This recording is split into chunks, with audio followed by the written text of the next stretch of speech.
Right, our next session is slightly different. I'm going to invite my speakers to come and join me. We're going to speak to the CMOs of the channels to understand how they are working to deliver audiences and excitement for these lovely TV programs that we're all enjoying. Please join me and give a big hand to Jane and Liana as they come and join me on stage.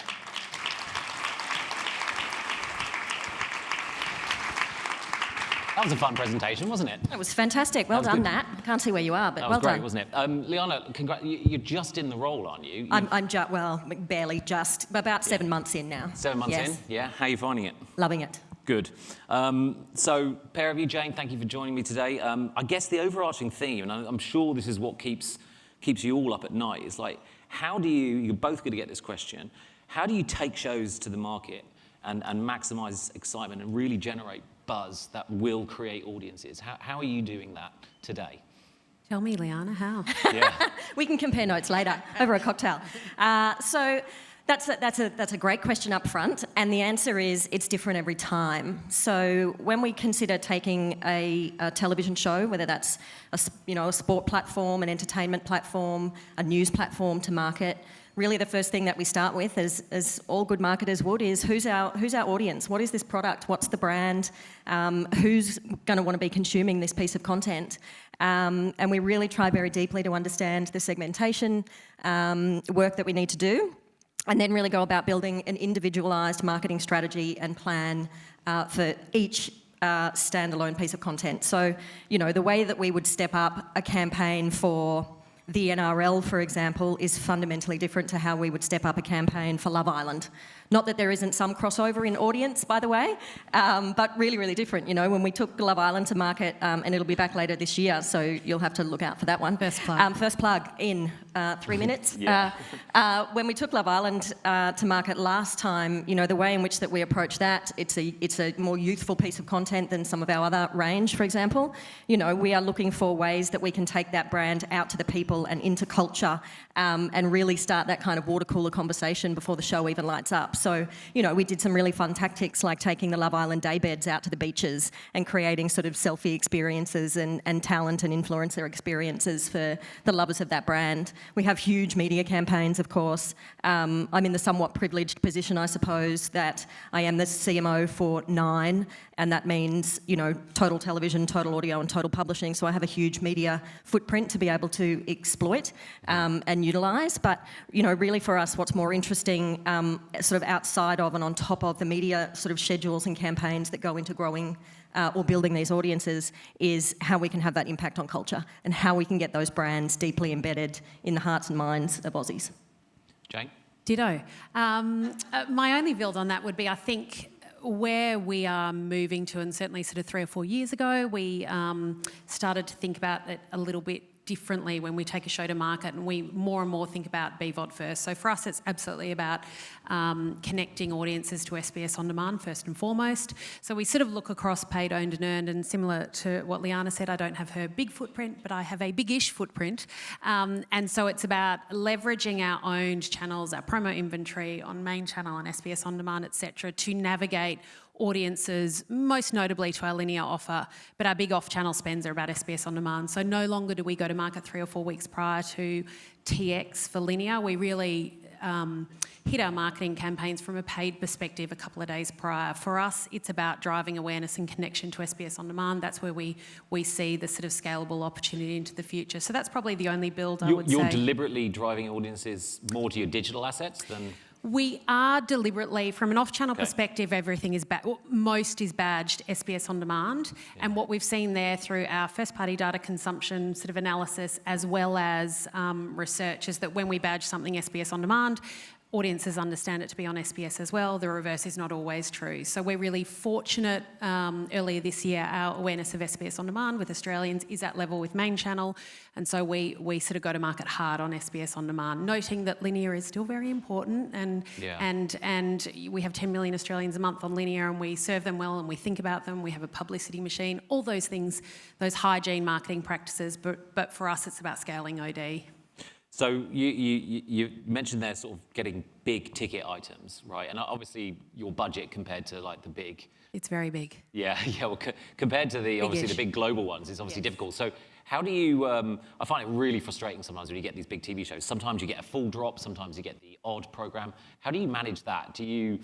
How do you use those programs to sort of upscale as well? Other services? In terms of our drop strategy, how do we do that? Yeah, look, it's a bit horses for courses. So I think we don't have one size fits all in terms of dropping week to week or fully stacked or digital first or linear first. We really look at what's the opportunity, what's the consumption on our platform, what's the sort of business performance, what's happening in the market, is maths in the market? We know that's doing well at the moment. And so we consider all those things. So for example, last week we launched Alone Australia. That was commissioned for SBS On Demand on the back of what we saw with the performance of all the Alone series we've got on the platform. We dropped 2 eps, same date with linear, and we're going week to week. Conversely, a month prior, we dropped a beautiful drama called Vigil. These are my 2 plugs, please watch them. Word of mouth, it's a thing. And we fully stacked that because we know that was a very bingeable sort of piece of content. So it's really that balance of, serving the audiences with what they want, also thinking about your business performance, but where we can with our big items on digital drop week to week, we feel that's the sort of ultimate in terms of changing behaviour, getting people to return to your platform each week, hopefully seeing more promos, hopefully finding a show to watch in between. And so it's how do we understand the content, understand the audience offer and think about business performance. Yeah, and with your digital assets, I guess you've got an understanding of returning viewers, your light viewers, and your heavy viewers, and you're monitoring that. How do you get spotted, Liana, in this sort of cluster of BVOD apps, channels? Now you've got FAST. Like what's the strategy there to actually get noticed? Yeah, I'll probably pick up on something Jane just said and then come back to that question. So we take a slightly different approach in terms of our sort of macro marketing strategy for the promotion of our channels and the television content that is played within them. Our sort of, my most macro view of the world is I want as many people as is humanly possible consuming each of my television shows, regardless of where they consume them. Mm-hmm. So the approach that we take in terms of, sort of how we would market a show on broadcast Channel 9 or a show on 9 Now, for example, our VOD platform, we actually double badge because, to us, if we can capture as many eyeballs as is humanly possible, that's fundamentally the most important thing. And ultimately, all we're talking about is whether somebody is choosing to consume that piece of content through their antenna-based television or through their Wi-Fi-based television or their mobile app or whatever that is. That said, growth in 9 Now audiences, just like SBS On Demand, are really paramount, and certainly that gives us a deeper understanding of consumer behaviour and consumption trends and audience segmentation and all those sorts of things. What was your question again? I have no idea. It's actually how do TV brands get spotted in the sort of the clusterfuck, if you like, of all the various apps and BVOD services? You've got FAST now. How do you get noticed? So one of the great benefits, I suppose, of being television brands is exactly that. You're a television brand, and the power of television, no matter how you consume it, is very much alive and well today. I think Nat said it actually in her presentation. I wish I could eyeball you, Nat. Nat said in her presentation that we shape culture. We are culture. And television, has a critical, power and influence in that and responsibility as well in that. So, we do tend to stand out from the crowd, but marketing plays obviously a huge role in being able to do that. The other really important thing to understand in the connected television environment is the word prominence. Does everybody understand what prominence means in relation to watching your television shows through a Wi-Fi enabled telly? I'll take that as a no, and I'll explain what that means. So prominence really simply means making sure that a brand like 9 or a platform like 9 Now or SBS On Demand are front and centre on home screen on connected televisions. So we're very much looking forward to the government response to prominence in this country over the coming sort of weeks or months. It's an incredibly important piece of the puzzle to make sure that local Australian broadcasters are front and centre on that home screen so that, consumers can find what they have been very, very used to for the last 60-odd years finding in their television set. Yeah, and SBS, strong brand? Is that critical? Yeah, I mean, I would agree with everything Liana said. I think for us, we hold a really unique position in the Australian landscape. We've got this charter that we live and die by, and we think about diversity and how to drive social cohesion in everything we do. So that's really important to us. I think what we've seen the past couple of years, the market's moving back to us in that space, and that's really pleasing. And I think you only have to look at the contestants on the block, and they look like Australia is, which maybe 5 or 10 years ago wasn't quite the case. So that's really pleasing. I think for us, how do we remain, how do we cut through? It's about brand, it's about living and breathing, it's about thinking of tone, your creative message. Isn't it just about content though? Like, are really viewers really that bothered about, like, I'll cancel Netflix and all the other ones in a I think you should. 15,000 hours of content on SBS on But if it's crap, I'll just get rid of it. Like, surely people are loyal to the content, not the brand. Yeah, look, I think the old days of I'll turn on Channel 9 and just see what's on is gone, much to our I'll battle you on that one. Yeah. I think, you less sit down and flick on 7, 9 and 10 and wait to be served content. So I think content absolutely plays a role, and people come to you for the content, and we see that with World Cup and we see that with Handmaid's Tale, absolutely, and Liana would be the same. I think once you get them, it's about talking about the brand, and for us, it's how do you celebrate World of Difference, how do you make them feel good about that choice, and then how do you bring them back? Okay. I like to think of it as, there's that old saying, content is king, and I wholeheartedly believe that to be true. Content is king, distribution is queen, and brand is their religion. So, for me, content absolutely is a huge core driver of all audiences, television audiences, cinema audiences, et cetera, But the brand and the essence of the brand of Channel 9, of SBS On Demand, they mean things, just like other brand owners in this room, whether you're Kellogg's or Toyota or what have you. Those brands, they're characters. They have a deep connection to audiences, and increasingly so. I think brand becomes continues actually and gets even more important in terms of thinking about the future of television and ensuring that your brand is a brand for Australians. We talked about this a bit, a lot of sort of talk that we heard, KK gets mentioned and stuff, that linear is in decline, it's discussed as if that's inevitable. Do you feel that's inevitable? Do you think there's something that you guys can do about that?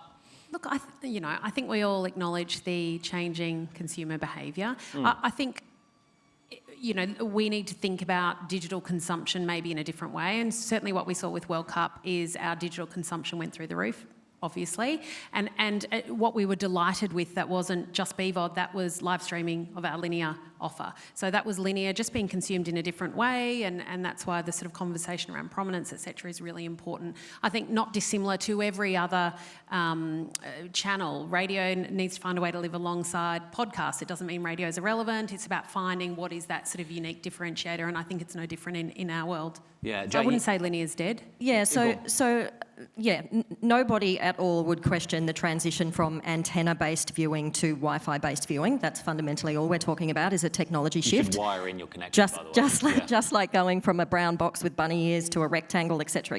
It's the next evolution. That said, we prove time and time again that when you build it, they do come. So, the NRL, for example, is having a real renaissance this year across all platforms, by the way. The introduction of the additional team, the Dolphins in Queensland, has done wonders for that code, and that is actually showing in terms of audience attendance at game, but also audience attendance on television. Linear television audience viewing is up, or antenna, let's call it antenna-based viewing is up, BVOD-based viewing is up. So again, we prove time and time again that certainly today, where we're at in the sort of transition, today, if you build it, they do come. And we as an industry prove it time and time again. Yeah, Jane, you've got a great example, because you're saying if you promote linear, you don't get a bump in digital, but if you promote your digital assets, you get so we... Can you explain that? Well, I think for us, we've done a lot of research and a lot of analysis and a lot of sort of A/B testing over the past 5 years to really understand this. So absolutely, when we go to market from a big sort of paid campaign and badgered SBS On Demand, linear gets the halo and On Demand gets the halo, which is greater than the reverse. Mm-hmm. And so I think, and that may change over time. We continue to monitor. We do a lot of A/B testing to sort of understand performance. But I think that's been really interesting for us. And now that the awareness levels of both brands are on par, they're both really strong awareness, which, wasn't as true 5 years ago. it's more important for us to scale where the growth is happening. So we talk about changing consumer behaviour, we talk about digital being a different way in for audiences to consume our content, and so we want to be there, and it's a, you know, I think for us, we were the first BVOD to sort of go into digital.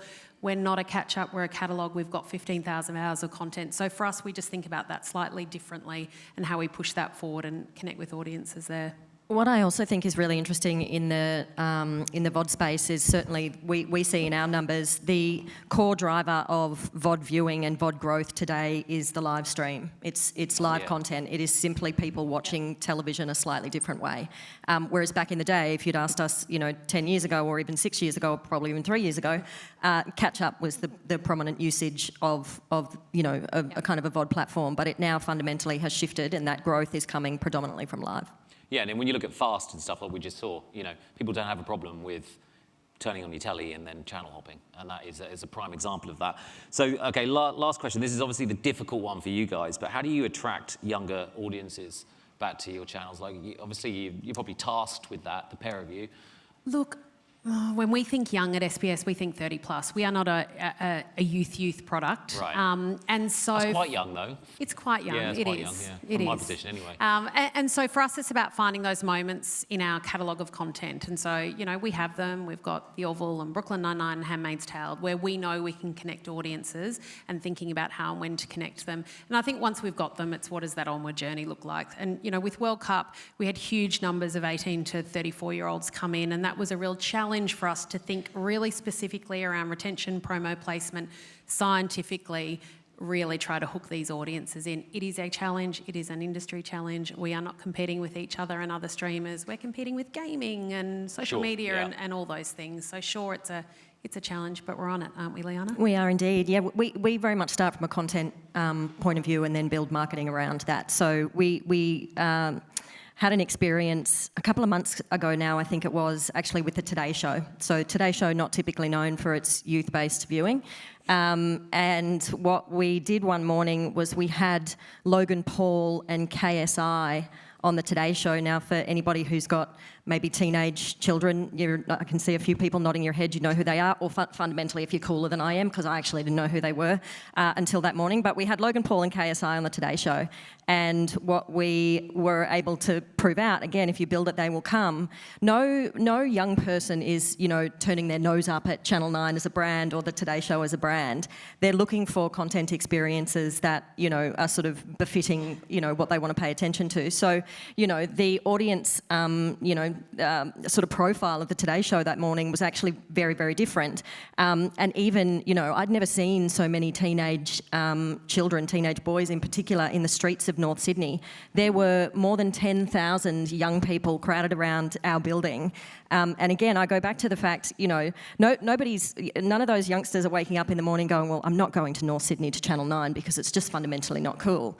Like, they're happy to turn up when you've got the content and the platforms for them. You know, Love Island is another great example for us where we try to differentiate our content for a younger audience. That show is fundamentally commissioned and created for a youth audience and a live streaming audience first. It's created for the BVOD platform. So it's content first and then building marketing strategies around that can get you under the nose of those audiences that maybe you don't have yet at scale. Okay, well, that's a brilliant way to end it. Ladies and gentlemen, join me in thanking Liana and Jane for a really insightful session. Thank you.